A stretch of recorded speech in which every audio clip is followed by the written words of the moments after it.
Yeah, hits it straight. That'll go to the boundary. A much-needed boundary for Tamim Iqbal. Champions ট্রফির ফাইনালে ওঠার মহারণে 264 রানের challenging সংগ্রহ বাংলাদেশের। জবাবে কিছুক্ষণ পর ব্যাটিংয়ে নামবে ভারত। ম্যাচের উত্তাপে কাঁপছে দেশ, প্রত্যাশার স্বপ্নের ফাইনালের।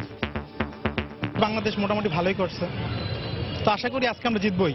আসলে বোলারদের কাজ করতে হবে, বোলারদের মধ্যে মুস্তাফিজ আছে, তারপর স্পিনারদের ভালো কাজ করবে। প্রথম দিকে কয়েকটা উইকেট নিতে পারলে আমরা আশা করি পরবর্তীতে আমরা জয়টা আমাদেরকে নিশ্চিত করতে পারবো, আমরা ফাইনালে যেতে পারবো।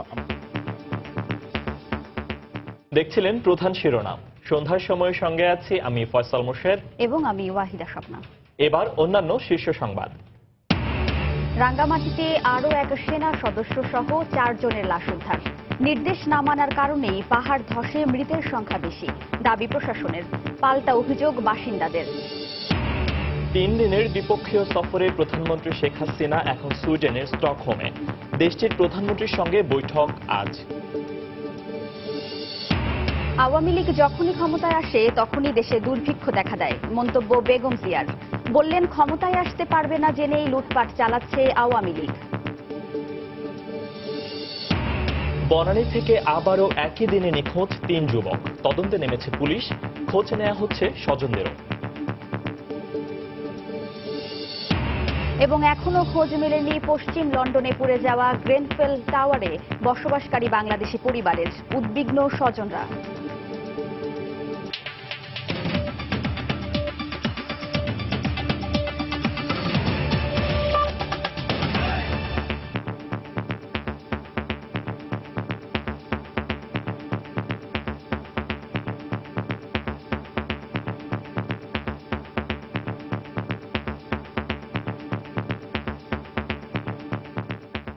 শুরুতেই চ্যাম্পিয়ন্স ট্রফির খবর।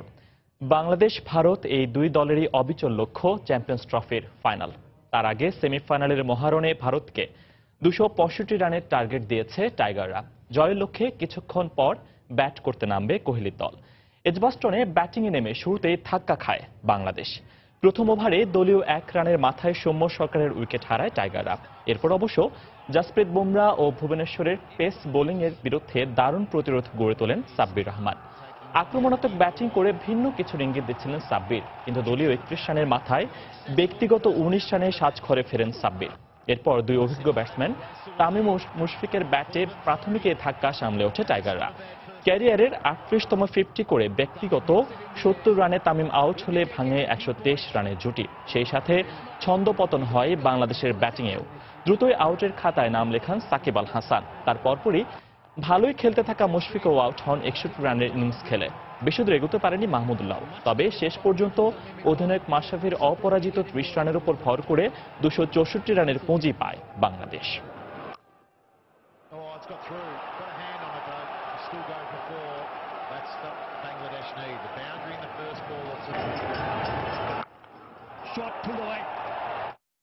দর্শক, এই মুহূর্তে চলে যাচ্ছি এজবাস্টনে রিপোর্টার সাজিদ মুস্তাহিদের কাছে। সাজিদ। স্বপ্ন, একটা সময় মনে হচ্ছিল যে বাংলাদেশ দল শুরুর বিপর্যয়কে কাটিয়ে হয়তো বা 300 বা তার বেশি রান করে ফেলবে যতক্ষণ ক্রিজে ছিলেন তামিম এবং মুশফিক জুটি। তবে এদের 128 রানের জুটিটি ভাঙার পরে কিন্তু একটা ছোটখাটো বিপর্যয়ের মধ্যে দিয়ে গেছে বাংলাদেশের ইনিংস।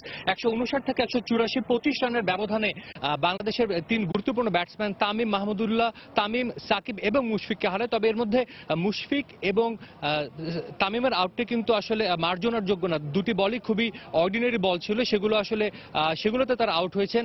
সাকিবও অনেকটা আজকে দেখা গেছে যে শুরুতে বেশ আগ্রাসী হলেও তিনি যে বলে আউট হয়েছেন সেটাও কিন্তু খুব একটা বলের মেরিট অনুযায়ী কিন্তু তিনি আউট হননি। তো বলা যায় যে বাংলাদেশের এই 3 ব্যাটসম্যান তারা কিন্তু সবাই তাদের উইকেটে থ্রো করে দিয়ে এসেছেন। তারপরও বলা যায় যে শেষ দিকে মাশরাফি এবং তাসকিন তারা দুজনে কিন্তু বাংলাদেশকে একটা লড়াকু পুঁজি এনে দিয়েছে। লাস্ট 5 ওভারে তারা 35 রান তুলে বাংলাদেশকে 264 রানের একটা সংগ্রহ দিয়েছে। এখন কিছু তথ্য আপনাকে জানাবো স্বপ্ন, আপনার মাধ্যমে দর্শকদের দর্শকদেরকে জানাবো যে সবার মনে প্রশ্ন জাগতে পারে যে এই মাঠে বা ইন্ডিয়ার এত বড় ব্যাটিং লাইন আপে 264 রান যথেষ্ট কিনা। তবে বাংলাদেশের সমর্থকদের হয়তোবা কিছুটা হলেও স্বস্তি দেবে যে এই এজবাস্টনে 1972 সাল থেকে ওয়ানডে হচ্ছে, এখন পর্যন্ত 58টি ওয়ানডে হয়েছে।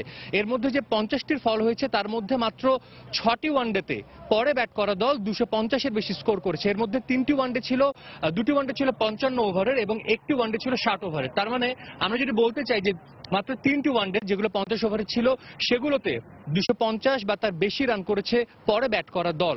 এবং এটি সেমিফাইনাল ম্যাচ, আপনি বুঝতেই পারছেন এখানে যদি বাংলাদেশ শুরুতে 2 থেকে 3টি উইকেট নিতে পারে, ভারতের উপর চাপ সৃষ্টি করতে পারলে কিন্তু তারা কিন্তু একটু চাপের মধ্যে পড়ে যাবে। এবং সেমিফাইনাল ম্যাচ যতই তারা বলুক নির্ভর, সেমিফাইনাল ম্যাচ মানে কিন্তু সেখানে প্রত্যাশা আছে। মাঠ ভর্তি কিন্তু ভারতের দর্শক, বাংলাদেশের দর্শকের সংখ্যা আজকে খুবই কম।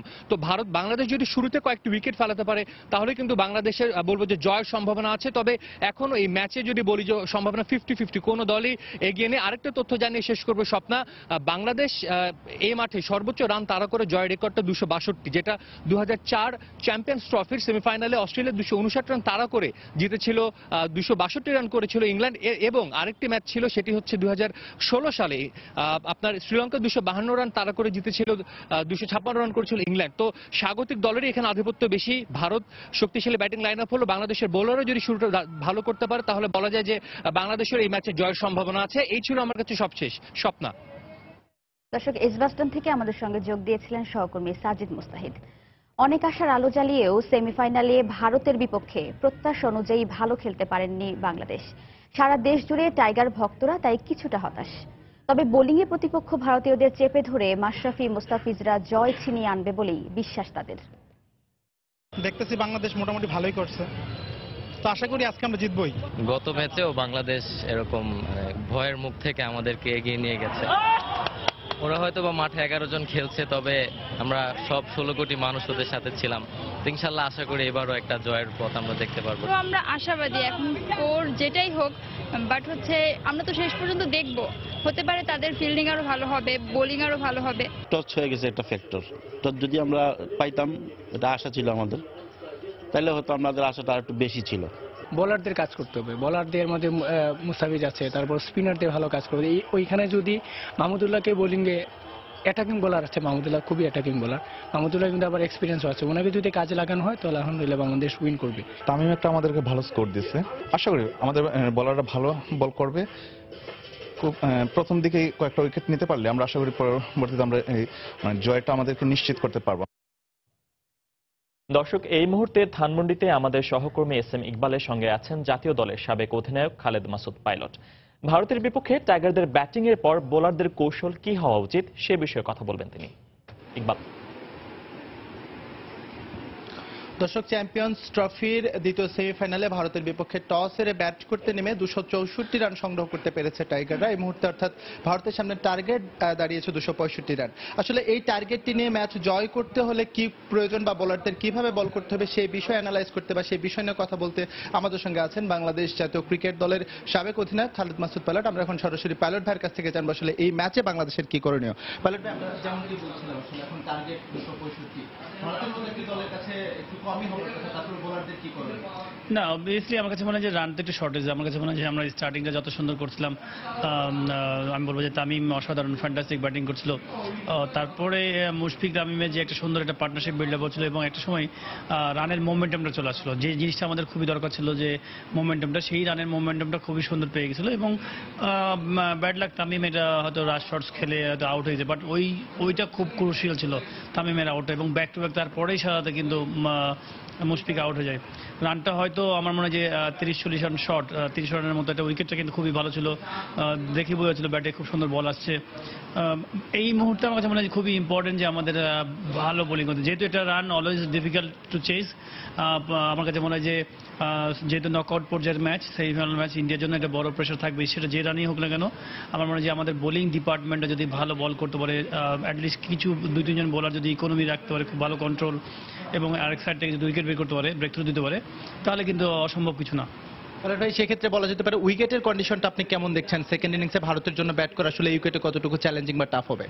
আজকে উইকেটটা অনেক মাছ বেটার আমার কাছে মনে হয়। আজকে যদি উইকেটটা যদি দেখেন আমরা খুব খারাপের মধ্যেও কিন্তু 264, আপনি যদি দেখেন আমরা 50 ওভার ব্যাটিং করলাম, মেন ব্যাটসম্যানরা উইকেটে ছিলই না, তারপরেও কিন্তু 264, হয়তো শেষের দিকে রানও হয় নাই, আরও 10-12 রান করতে পারতো আমার মনে হয় যে টেলেন্ডার। তো 275 আরামেই হচ্ছিল। তার মানে ব্যাটসম্যান নিয়ে যদি ব্যাটিং করা যেত এরকম উইকেটে, তাহলে কিন্তু 300+ রান অবভিয়াসলি আমার কাছে সম্ভব ছিল। তো তার মানে আমরা বুঝতে পারছি যে 40 রান মতো শর্টেজ আছে। এই শর্টেজটাকে আপনি তৈরি করতে হবে ভালো বোলিং, মানে ফার্স্ট 10 ওভার বা 15 ওভার ভালো একটা কন্ট্রোল বল, যে এখানে রান দিব না, ইকোনমি বল, একটা দুটো ব্রেক থ্রু, এবং সেট হওয়া মাত্র সাথে আবার দেখা গেলো একটা উইকেট বের করে নিয়ে আসা একটা বোলারের। তো সেই জিনিসগুলো খুবই ইম্পর্টেন্ট। যে বুমরা যে বলটা করেছে অপোনেন্ট টিমে, যদি দেখা যায় বুমরা কিন্তু খুব ইকোনমি, আমার কাছে মনে হয় 2-3 জন যদি এরকম ইকোনমি, আমরা যে রানটা কম করেছি 300 রানের যে খেলা হওয়ার সম্ভাবনা ছিল, সেখানে যে 40 রান কম করেছি, সেই রানটা আমার কাছে মনে হয় যে বোলাররা যদি একটু ফিডব্যাক দিতে পারে তাহলে, এবং সাথে ভালো ফিল্ডিং করতে পারে, তাহলে সবই সম্ভব। আর ভাই সেক্ষেত্রে মোস্তাফিজের কথা কিছু বলবেন কিনা, যে এই টুর্নামেন্টে এখন পর্যন্ত নিজের জাত চেনাতে পারেনি, এই ম্যাচ তার জন্য একটা মানে ক্লিক করলে, মোস্তাফিজ ক্লিক করলে আসলে কিছু সম্ভব কিনা এই ম্যাচটা? অসম্ভব কিছু না। মোস্তাফিজ যে ধরনের বোলার, এবং মানে মোস্তাফিজ কিন্তু একাই আমার কাছে মনে হয় যে এগেনস্ট ইন্ডিয়া বাংলাদেশে যখন সিরিজ হয়, মোস্তাফিজ একাই কিন্তু পুরো সিরিজটাই কিন্তু জয় নিয়ে আসছে। এক বোলারই আমাদেরকে কিন্তু অনেক কিছু করে দিয়েছিল। আমার কাছে মনে হয় যে আজকে যে 4 জন বোলার আছে, আমার মনে হয় মাশরাফি, মোস্তাফিজ, তাসকিন, রুবেল এবং সাকিব, আমি মনে হয় যে প্রত্যেকে কিন্তু এক্সপিরিয়েন্স, কাউকে না কাউকে বেরিয়ে আসতে হবে। মোস্তাফিজের উপর সবাই আমরা আশাবাদী, মোস্তাফিজ হয়তো কিছু করতে পারে, বাট যেহেতু রানটা একটু কম, ইন্ডিয়াও কিন্তু খুবই রক্ষণাত্মক ভঙ্গিতে খেলার চেষ্টা করবে যে না উইকেটটা না দেওয়ার জন্য। তো খুবই ইম্পর্টেন্ট হচ্ছে যে ইনিশিয়ালি যারা বল করবে তারা একটা যেন রান রেটটাকে যেন একটু হাই করে রাখতে পারে। এখন রান রেট হচ্ছে প্রায় 5-এর উপরে, 5+। তো এই রানটাকে কি করে 6-এ নিয়ে যাওয়া যায় ভালো ইকোনমি বল করে, আস্কিং রান রেটটা যেন বাড়ানো যায়, তাহলে কিন্তু মোস্তাফিজকে যখন শর্টস খেলতে যাবে তখনই কিন্তু উইকেটটা পড়ার সম্ভাবনা বেশি থাকবে। তো মোস্তাফিজকে একটা সুযোগ করে দিতে হবে যে যেন মোস্তাফিজ বলে যেন চার্জ করতে বাধ্য হতে হয় ব্যাটসম্যানকে, সেই রান রেটটা একটু বাড়াতে হবে। ধন্যবাদ পাইলট ভাই আমাদের সঙ্গে যোগ দেওয়ার জন্য। দর্শক, এই ম্যাচ নিয়ে আমাদের সঙ্গে কথা বলছিলেন খালেদ মাসুদ পাইলট, বাংলাদেশ জাতীয় ক্রিকেট দলের সাবেক অধিনায়ক। তিনি বলছিলেন যে আসলে এই ম্যাচ বের করার জন্য বোলারদের কি করণীয়, টাইট বোলিং করতে হবে, একই সঙ্গে ভালো জায়গায় বল করতে হবে, এবং আর্লি যদি 2-3টি ব্রেক থ্রো নিয়ে দিতে পারে টাইগার বোলাররা, সেক্ষেত্রে এই ম্যাচটিতে হতেও পারে বাংলাদেশ একটি ইতিহাস রচনা করে চ্যাম্পিয়ন্স ট্রফির ফাইনালে যাওয়ার একটি সমূহ সম্ভাবনা রয়েছে। তো এই ছিল আমার কাছে সবশেষ। ফয়সাল। দর্শক, জাতীয় দলের সাবেক অধিনায়ক খালেদ মাসুদ পাইলটকে সঙ্গে নিয়ে ধানমন্ডি থেকে আমাদের সাথে সরাসরি যোগ দিয়েছিলেন সহকর্মী এস এম ইকবাল। জানাচ্ছিলেন ব্যাটিং এর পর জয়ের জন্য বাংলাদেশের বোলিং এর কৌশল কি হওয়া উচিত সেই সব বিষয় নিয়ে। এবার যাচ্ছে অন্যান্য প্রসঙ্গে। রাঙামাটিতে পাহাড় ধসের 3 দিন পর আরও এক সেনা সদস্য সহ 4 জনের লাশ উদ্ধার করেছে ফায়ার সার্ভিস ও সেনাবাহিনীর যৌথ উদ্ধারকারী দল। এ নিয়ে 3 পার্বত্য জেলা চট্টগ্রাম ও কক্সবাজারের মৃতের সংখ্যা বেড়ে দাঁড়ালো 142 জনে। তবে বৃষ্টির কারণে দুপুরের পর থেকে উদ্ধার কাজ সাময়িকভাবে স্থগিত রেখেছে ফায়ার সার্ভিস। এদিকে পাহাড় ধসের পর থেকেই মানবেতর দিন কাটছে এ জনপদের মানুষের। স্থানীয় প্রশাসনের পক্ষ থেকে বেশ কয়েকটি আশ্রয়কেন্দ্র খোলা হলেও রয়েছে খাবার ও পানির সংকট। তবে ক্ষতিগ্রস্তরা পুনর্বাসিত না হওয়া পর্যন্ত সব ধরনের সাহায্য অব্যাহত থাকবে বলে জানিয়েছেন নির্বাহী ম্যাজিস্ট্রেট। বিস্তারিত জানাচ্ছেন কমল দে। দুর্ভোগের কবল থেকে মুক্তি মিলছে না দুর্যোগ কবলিত পার্বত্য রাঙ্গামাটিবাসীর। সোমবার ভোরে পাহাড় ধস, প্রবল বর্ষণ এবং পাহাড়ি ঢল, এই 3 বিপর্যয়ের কবলে পড়ে জেলাদের দুর্ভোগ শুরু হয়েছিল। 3 দিন পেরিয়ে গেল, তাতে তারা মুক্তি মিলছে না।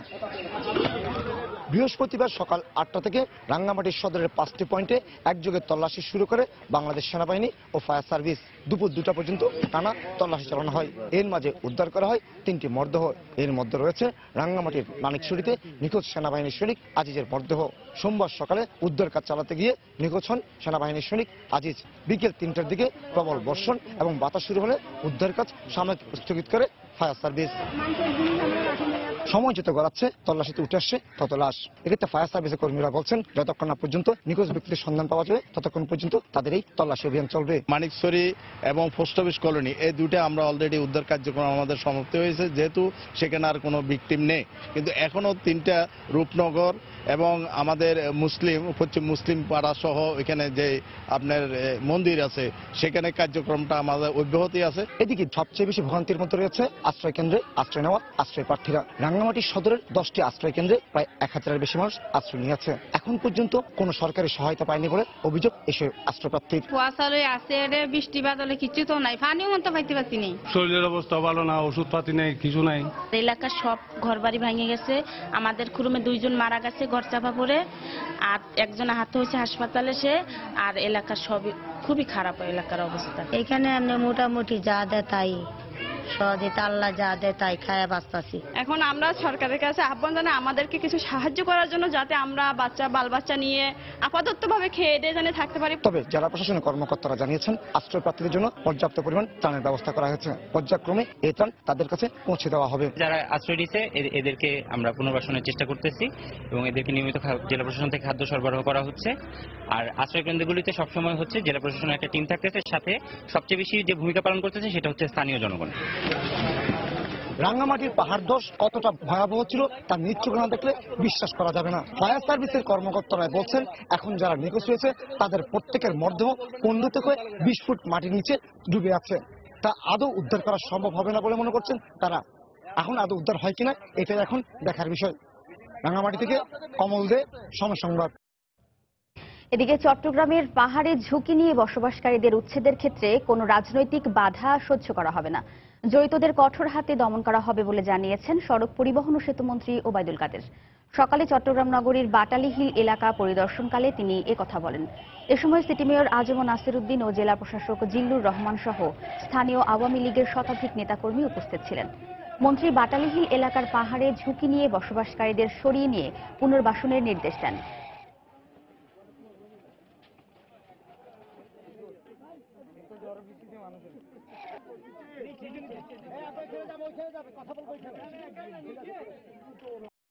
রাজনৈতিক প্রভাব কোনো অবস্থা, কোনো প্রকার হস্তক্ষেপ এখানে সহ্য করা হবে না। এখানে লক্ষ লক্ষ মানুষের জীবনের ব্যাপার, তাদের জীবনের ঝুঁকি আছে। এই ঝুঁকিময় জীবন থেকে তাদের উদ্ধার করার সময় যদি কোনো রাজনৈতিক হস্তক্ষেপ আসে সেটা কঠোরভাবে সেটা দেখা হবে। শুধু শহর না, গ্রামগুলো তো যেখানে এই ঝুঁকিপূর্ণ পাহাড়ে অবস্থান আছে সেগুলো অবশ্যই অনতি বিলম্বে এদেরকে সরাতে হবে এবং বিকল্প পুনর্বাসনের ব্যবস্থা। এদিকে রাঙ্গামাটিতে পাহাড় ধসের ঘটনায় উদ্ধার কাজে অংশ নিতে গিয়ে নিহত সেনা সদস্য আজিজুরের গ্রামের বাড়ি মাদারীপুরে এখনও চলছে স্বজনদের আহাজারি। মাদারীপুরের সদর উপজেলার বাজিতপুর গ্রামের বাড়িতে স্বজনদের সমবেদনা জানাতে ভিড় করেন প্রতিবেশীরা। স্বজনরা জানান 2002 সালে সেনাবাহিনীতে যোগ দেন আজিজুর।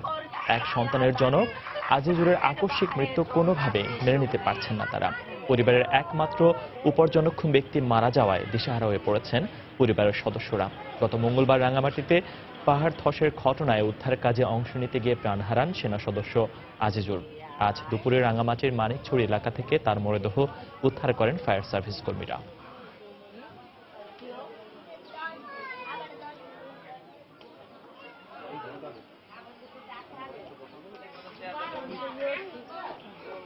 পরিবারটা আসলে এই ছেলেটার উপরে নির্ভরশীল ছিল।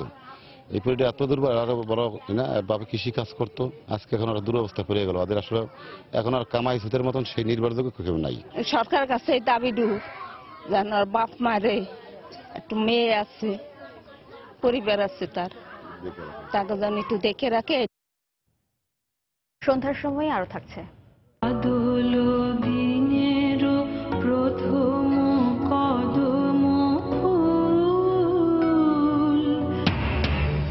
আজ আষাঢ়ের প্রথম দিন, কদম, কেয়া আর দোলন চাপার স্নিগ্ধতা নিয়ে হাজির প্রকৃতিতে নানা আয়োজনে চলছে বর্ষাবরণ।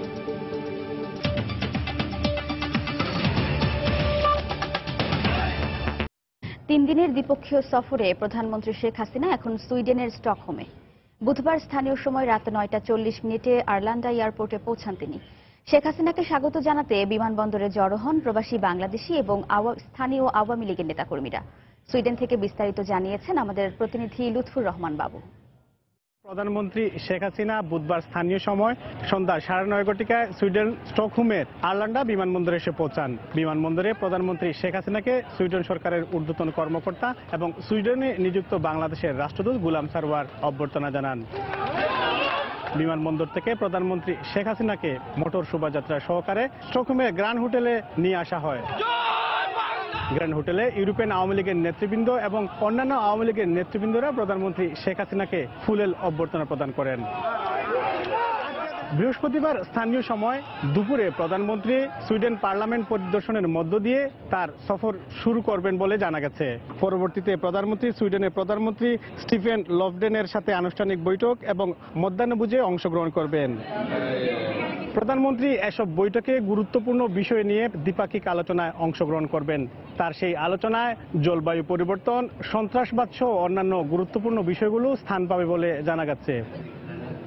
সুইডেনের স্টকহোম গ্র্যান্ড হোটেলের সামনে থেকে মোহাম্মদ লুৎফর রহমান বাবু, সময় সংবাদ। বুধবার সুইডেন রওনা হওয়ার আগে লন্ডনে বঙ্গবন্ধুর নাতনি ব্রিটিশ পার্লামেন্টে পুনর্নির্বাচিত এমপি টিউলিপ সিদ্দিক প্রধানমন্ত্রীর সাথে দেখা করতে এলে তাকে শুভেচ্ছা জানান শেখ হাসিনা। বুধবার লন্ডনে প্রধানমন্ত্রী শুভেচ্ছা জানান ব্রিটিশ পার্লামেন্টে পুনর্নির্বাচিত বাংলাদেশি এমপি রুশনারা আলীকেও। এ সময় শেখ হাসিনার ছোট বোন ও টিউলিপের মা শেখ রেহানাও উপস্থিত ছিলেন। সুইডেনের দ্বিপক্ষীয় সফর শুরুর আগে লন্ডনে পরিবারের সদস্যদের সঙ্গে একান্তে সময় কাটান তিনি। স্বজনদের পাশাপাশি লন্ডনের যাত্রা বিরতিতে শেখ হাসিনাকে শুভেচ্ছা জানাতে আসেন প্রবাসী বাংলাদেশিরাও।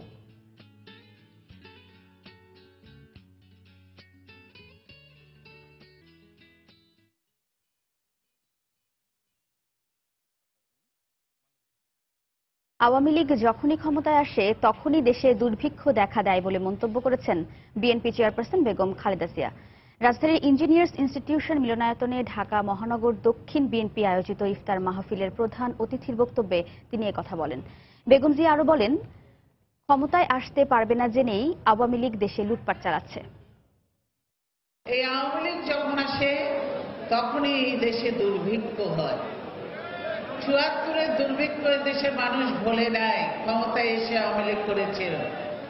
এখন আওয়ামী লীগ মনে করছে এখন তারা আর জনগণের এমন অবস্থা করে দিয়েছে তাদের ক্ষমতায় থাকার আর কোনো রকম সুযোগ নেই, বা জনগণ কোনো রকম ভাবে তাদেরকে এবার ক্ষমতায় আসতে দেবে না। সেজন্যই তারা ভাবছে এখন লুটে পুটে নিয়ে এইগুলাকে বিভিন্ন জায়গায় রাখার জন্য খালি সবাই বিদেশ ভ্রমণে ব্যস্ত। আবারও পিছিয়ে গেল দুর্নীতির ২ মামলায় আত্মপক্ষ সমর্থন করে বেগম জিয়ার জবানবন্দি গ্রহণের কার্যক্রম। ২২ জুন মামলাটির পরবর্তী দিন নির্ধারণ করেছেন আদালত। জিয়া চ্যারিটেবল ট্রাস্ট ও জিয়া অরফানেজ ট্রাস্ট দুর্নীতি মামলায় আত্মপক্ষ সমর্থন করে জবানবন্দি দিতে সকালে বকশীবাজারে স্থাপিত অস্থায়ী বিশেষ জজ আদালতে যান বিএনপির চেয়ারপারসন বেগম খালেদা জিয়া।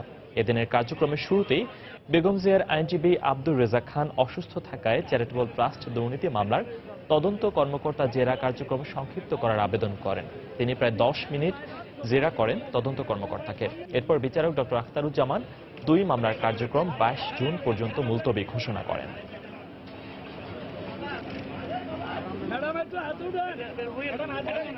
রাজধানীর বনানী থেকে আবারও নিখোঁজ হয়েছেন 3 যুবক। এই ঘটনায় বনানী থানায় আলাদা 2টি সাধারণ ডায়েরি করেছেন নিখোঁজদের স্বজনরা। পুলিশ বলছে তাদের সন্ধানে সর্বাত্মক চেষ্টা করছেন তারা। তবে স্বজনদের দাবি, নিখোঁজ যুবকদের গ্রেফতার করে থাকতে পারে আইনশৃঙ্খলা রক্ষা বাহিনী। খান মোহাম্মদ রুমেলের রিপোর্ট। বনানীর একটি আইটি প্রতিষ্ঠানে কর্মরত 3 যুবক স্বেচ্ছায় ঘর ছেড়েছেন চলতি মাসের প্রথম দিকে। নিখোঁজদের একজন কামাল হোসেন ইস্কাটনের জামিয়া ইসলামিয়া দারুল উলুম মাদ্রাসা থেকে দাওরায়ে হাদিস ডিগ্রি নিয়েছেন। ইমাম হোসেন ও হাসান মাহমুদ নামে 2 জন ব্র্যাক বিশ্ববিদ্যালয় থেকে পড়াশোনা শেষে একই সঙ্গে চাকরি করতেন। 3 যুবকের নিখোঁজের ঘটনায় 3রা ও 4ঠা জুন বনানী থানায় আলাদা 2টি জিডি করেন স্বজনরা। এদিকে 3 যুবকের ব্যাপারে জানতে তাদের কর্মস্থলে গেলে কথা বলতে রাজি হননি সহকর্মীরা। এদিকে কামাল হোসেনের স্বজনদের দাবি, স্বেচ্ছা নিখোঁজ নয়, আইন শৃঙ্খলা রক্ষা বাহিনীর সদস্যরা তাকে আটক করে থাকতে পারে। যে কোনো আইন শৃঙ্খলা বাহিনী যে কোনো একটা পক্ষই ধরছে, তবে তারা হয়তো এখনো বলতেছে না কোথায় রাখা হয়েছে বা তাকে ধরা হয়েছে কিনা। কিন্তু আমাকে আজকেও বলছে যে কোনো আইন শৃঙ্খলা বাহিনী তাকে অ্যারেস্ট করছে, কারণ তাদের ধারণা হলো যে যদি কোনো আপনার অপহরণকারী ধরতো তাইলে এতদিনে আমাদের কাছ থেকে কোনো একটা মুক্তিপণ দাবি করতো, সেটা হয় নাই। তবে পুলিশ বলছে সাধারণ ডায়েরিটি আমলে নিয়ে এরই মধ্যে তদন্ত শুরু করেছেন তারা। অনেকে কিন্তু নিজেকে আত্মগোপন করতে পারে, পারিবারিক কোনো বিবাদ বা ঝগড়ার জন্য তিনি নিখোঁজ হতে পারে, অথবা বিদেশ গমন করতে পারেন, অথবা আমরা এটাও দেখেছি যে বিভিন্ন সময় যে আর্থিক যে লেনদেন থাকে এই কারণের জন্য কিন্তু নিখোঁজ হতে পারে। তা আমরা সুনির্দিষ্টভাবে এখন পর্যন্ত তিনি কি কারণে নিখোঁজ হয়েছে এটা আমরা আসলে অবগত না, তবে আমাদের তদন্ত অব্যাহত আছে। এর আগে গেল বছরের ডিসেম্বরে বনানী থেকে একসঙ্গে স্বেচ্ছা নিখোঁজ হয়েছিলেন 4 যুবক। তাদের একজন কয়েক মাস পর ফিরে এলেও বাকিদের এখন পর্যন্ত কোনো হদিস বের করতে পারেনি পুলিশ। খান মোহাম্মদ রুমেল, সময় সংবাদ, ঢাকা। লন্ডনের গ্রেনফেল টাওয়ারের ভয়াবহ আগুন নিভে গেলেও এখনো খোঁজ মেলেনি বাংলাদেশি পরিবারের 5 সদস্যের। এতে উদ্বেগ উৎকণ্ঠা বিরাজ করছে স্বজনদের মাঝে। খবর জানার পর থেকেই মৌলভীবাজার সদর উপজেলার খৈশাওড়া এলাকার বাড়িতে ভিড় করছেন আত্মীয় স্বজনরা। তারা জানান, লন্ডনের ভবনটিতে অগ্নিকাণ্ডের সময় তাদের সাথে কথা বলেছেন কমরু মিয়া সহ পরিবারের সদস্যরা। রাত 3টার পর থেকে তাদের সঙ্গে যোগাযোগ না থাকায় উদ্বিগ্ন হয়ে পড়েন দেশে অবস্থানরত কমরু মিয়ার বড় ছেলে সহ স্বজনরা। গতকাল যুক্তরাজ্যের পশ্চিম লন্ডনের গ্রেনফেল টাওয়ারের ভয়াবহ অগ্নিকাণ্ড হয়। এতে বহু হতাহত হওয়ার পাশাপাশি বাংলাদেশি পরিবারের 5 সদস্য সহ অনেকে নিখোঁজ রয়েছেন। আমরা 4 ভাই 3 বোন, 2 ভাই মারা গেছে আর 1 বোন মারা গেছে। আমরা 2 বোন নিয়ে ভাই আছি। তোমার ফোন দিছেন আমার কাছে দিয়া করা যে আরবার ফোন দিছেন দিয়া করা যে আর তোরা বাঁচার পথ নাই, আস্তা বিল্ডিং এ আগুন লেগে গেছে। তখন থাইনও কান্দা, আমিও কান্দলাম, কান্দি আর তো আর কিছু করার নাই।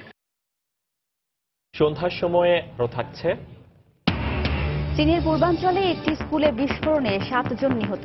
এই ঘটনায় আহত হয়েছেন অন্তত 66 জন। নিহতদের অধিকাংশই শিশু বলে ধারণা।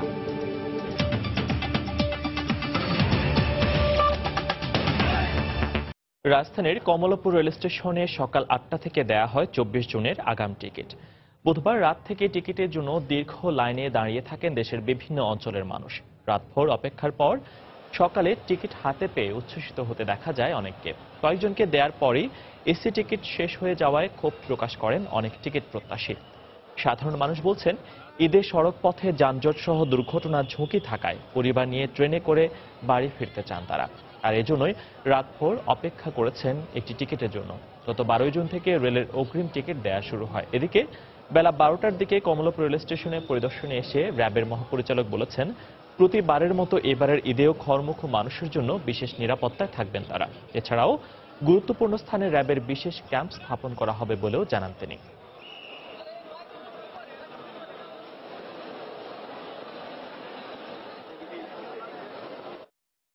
ঈদ জামাতের জন্য আগামী 23 জুনের মধ্যে কেন্দ্রীয় ঈদগাহ পুরোপুরি প্রস্তুত হবে বলে জানিয়েছেন ঢাকা দক্ষিণ সিটি কর্পোরেশনের মেয়র সাইদ খোকন। দুপুরে নগর ভবনে ঈদ প্রস্তুতি বিষয়ক এক সংবাদ সম্মেলনে তিনি একথা বলেন। এ সময় তিনি আরো জানান, মুসল্লিদের নিরাপত্তার জন্য পর্যাপ্ত আইন শৃঙ্খলা রক্ষাকারী বাহিনী যে কোনো অনাকাঙ্ক্ষিত ঘটনা এড়াতে সর্বদা তৎপর থাকবে। দেশের প্রধানতম ঈদের জামাত জাতীয় ঈদগাতে সকাল 8:30 অনুষ্ঠিত হবে।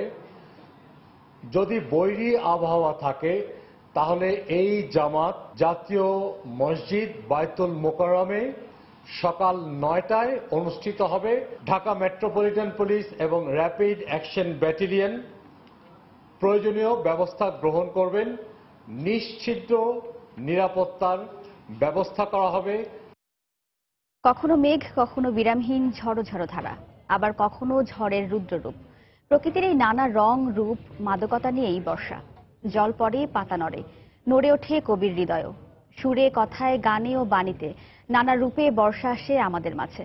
পহেলা আষাঢ়ের এই দিনে তাফসির বাবুর রিপোর্ট। নিবিড় রাতে যখন বৃষ্টি নামলো, দিকে দিকে সঘন গগন মত্ত প্রলয়। বাঙালি মননে সবচেয়ে বেশি রোমান্টিকতা, আধ্যাত্মিকতার সুর বেজেছে বর্ষায়। সাহিত্য জুড়ে তারই তো প্রতিফলন। গ্রীষ্মের রুদ্র প্রকৃতির গ্লানি আর ঝরাকে ধুয়ে মুছে প্রশান্তি, স্নিগ্ধতা আর সবুজে ভরে তোলে বর্ষা। সেই টানেই তো এই জনপদের মানুষ ও অন্যান্য প্রাণীকেও চুম্বকের মতো টেনেছে এই ঋতুটি।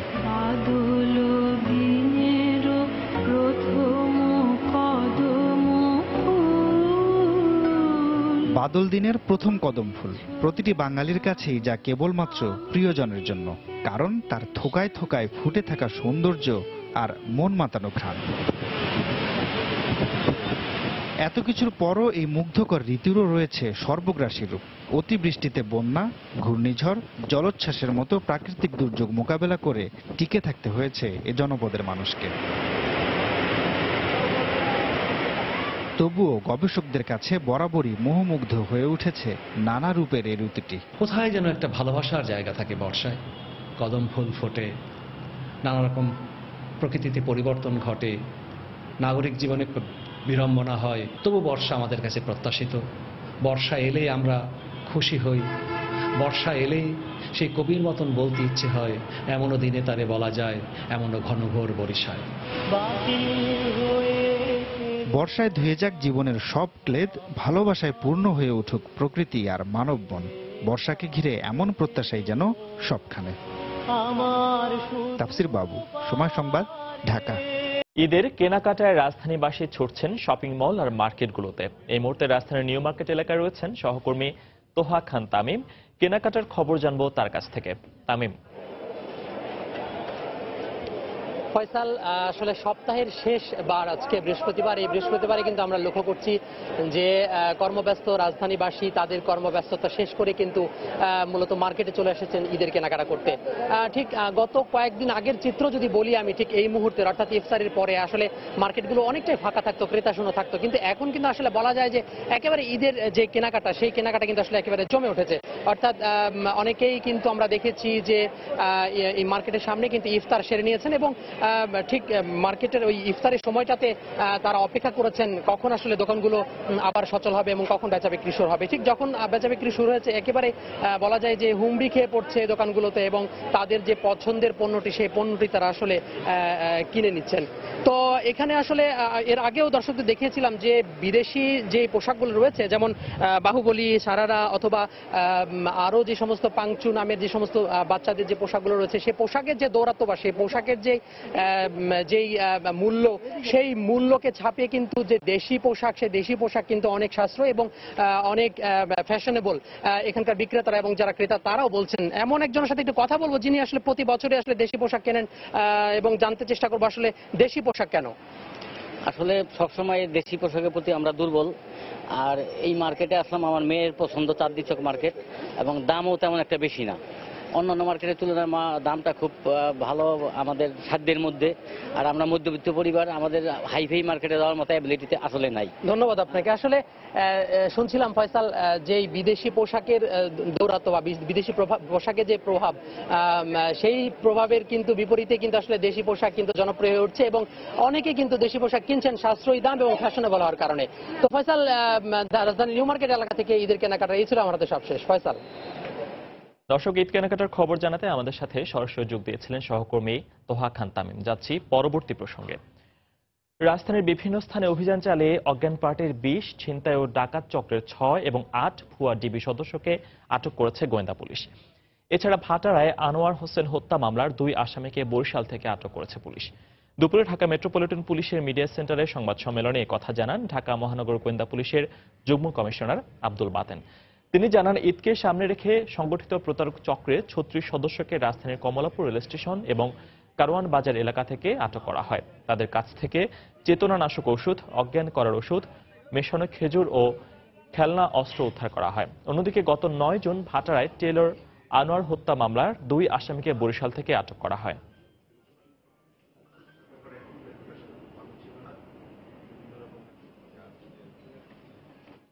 গত রাত থেকে এই পর্যন্ত অজ্ঞান পার্টি, মলম পার্টি এই সমস্ত বিরুদ্ধে অভিযান চালিয়ে 21 জনকে গ্রেফতার করেছি এবং ভুয়া ডিবির পরিচয়ে আমাদেরকে 8 জনকে গ্রেফতার করেছি এবং ছিনতাইয়ের সময় 6 জন গ্রেফতার হয়েছে।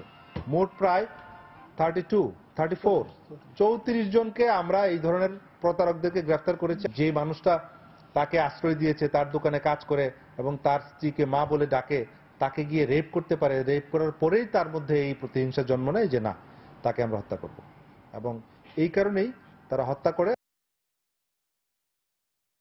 চীনের পূর্বাঞ্চলীয় সুইঝু এলাকায় একটি স্কুলে বিস্ফোরণে 7 জন নিহত হয়েছে। এই ঘটনায় আহত হয়েছে অন্তত 66 জন। নিহতদের অধিকাংশই শিশু বলে জানা গেছে। দেশটির রাষ্ট্রীয় সংবাদ মাধ্যম জানায়, বৃহস্পতিবার স্কুলটি ছুটি হওয়ার পর শিক্ষার্থীরা গাড়িতে ওঠার সময় হঠাৎ বিস্ফোরণ ঘটে। এতে ঘটনাস্থলে নিহত হন কয়েকজন। আহতদের তাৎক্ষণিকভাবে উদ্ধার করে হাসপাতালে ভর্তি করা হয়েছে। এদের মধ্যে বেশ কয়েকজনের অবস্থা আশঙ্কাজনক হওয়ায় নিহতের সংখ্যা বাড়তে পারে বলে জানিয়েছে চিকিৎসকরা। তবে এটি দুর্ঘটনা না সন্ত্রাসী হামলা সে বিষয়ে কিছুই জানাতে পারেনি কর্তৃপক্ষ।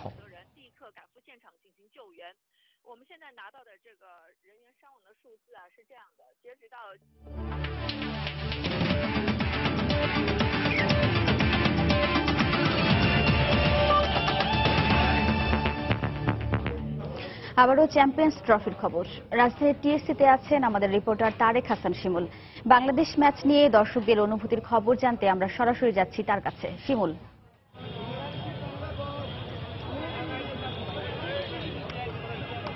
স্বপ্না, আমি এখন আছি শাহবাগের একটি ব্যস্ত সড়কের মোড়ে, যেখানে আসলে সবসময় খুব ব্যস্ত থাকি সড়কে। তার পাশে একটি বড় একটি স্ক্রিনে কিন্তু খেলা দেখছি। আগের নিউজেও আপনি জানিয়েছিলাম সময় সংবাদের দর্শকদের, কিন্তু শুরুতে যেটা আমরা দেখলাম যে বাংলাদেশের শুরুর দিকের অবস্থাটা খুব একটা শুরু ভালো হয়নি, কিন্তু পরবর্তীতে কিন্তু এখানকার দর্শকরা খুব আশায় বুক বেঁধেছিলেন যে তামিম এবং মুশফিকের জুটিতে একটা ভালো অবস্থান। তারপরও অনেকের মধ্যে হতাশা যে যেভাবে মাঝের জুটিটা দাঁড়িয়েছিল সেভাবে হয়তো বাংলাদেশের স্কোরটা আরো বড় হওয়ার কথা ছিল, কিন্তু এখন ভারত ব্যাট করছে 265 রানের লক্ষ্যে। শুরুটা কিন্তু মুস্তাফিজ এবং মাশরাফির বলে শুরু হয়েছে। যদি দর্শকদের সাথে ইতিমধ্যে যে কথাগুলো আমরা বললাম যে তারা যেমনটা বললেন যে আসলে প্রত্যাশা এখনো আসলে বাংলাদেশের উপরে রাখে, কারণ হচ্ছে বাংলাদেশ এর আগেও দেখিয়েছে যে কত চাপের মুহূর্ত থেকে বাংলাদেশ নিজেদেরকে বের করে এনে কিভাবে জয়ের বন্দরে দলকে ফেরাতে হয়, সেই জিনিসগুলো আসলে বাংলাদেশে এখন রপ্ত। সে কারণে দর্শকরা আরেকটি বিষয় যেগুলো বলেছিল, বাংলাদেশ যেহেতু ভারতের বিপক্ষে ম্যাচ, সে কারণে কিন্তু বাংলাদেশ বাড়তি একটি উত্তেজনা উত্তাপ পায়, কারণ হচ্ছে ভারতের বিপক্ষে আমরা অনেক ম্যাচে কাছে যে হেরে গেছি। তো এই ম্যাচে আসলে বাংলাদেশের লক্ষ্যটা প্রত্যেকেরই যে লক্ষ্য থাকবে যে ভারতের বিপক্ষে এর আগে যে আমরা হারগুলো খুব কাছ থেকে গিয়ে ফিরে এসেছি, সেইটা অ্যাটলিস্ট আজকের এই ফাইনালে হবে না, এবং ভারতকে হারিয়ে ফাইনালে উঠবে এমন প্রত্যাশা করছে আসলে দর্শকরা। স্বপ্না, এই ছিল আমার কাছে সর্বশেষ। দর্শক, বাংলাদেশের ম্যাচ নিয়ে দর্শকদের আবেগ উন্মাদনার খবর জানাতে টিএসসি থেকে আমাদের সঙ্গে যোগ দিয়েছেন সহকর্মী তারেক হাসান শিমুল। সন্ধ্যার সময়ের এ পর্যায়ে শীর্ষ সংবাদগুলো জানিয়ে দিচ্ছি আরেকবার।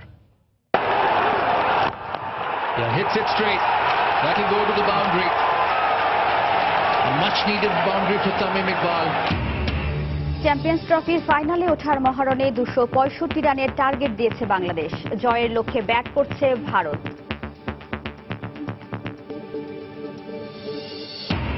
রাঙামাটিতে আরও এক সেনা সদস্য সহ 4 জনের লাশ উদ্ধার। নির্দেশ না মানার কারণে পাহাড় ধসে মৃতের সংখ্যা বেশি, দাবি প্রশাসনের।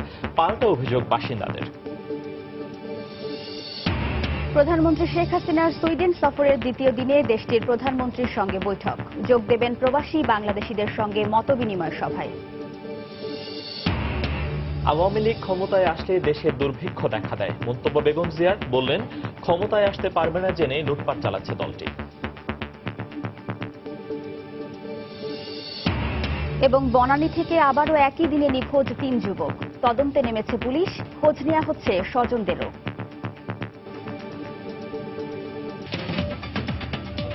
এই ছিল সন্ধ্যার সময়। যে কোনো খবর পেতে ভিজিট করুন সময়নিউজ.টিভি আর সঙ্গে থাকুন সময়ের।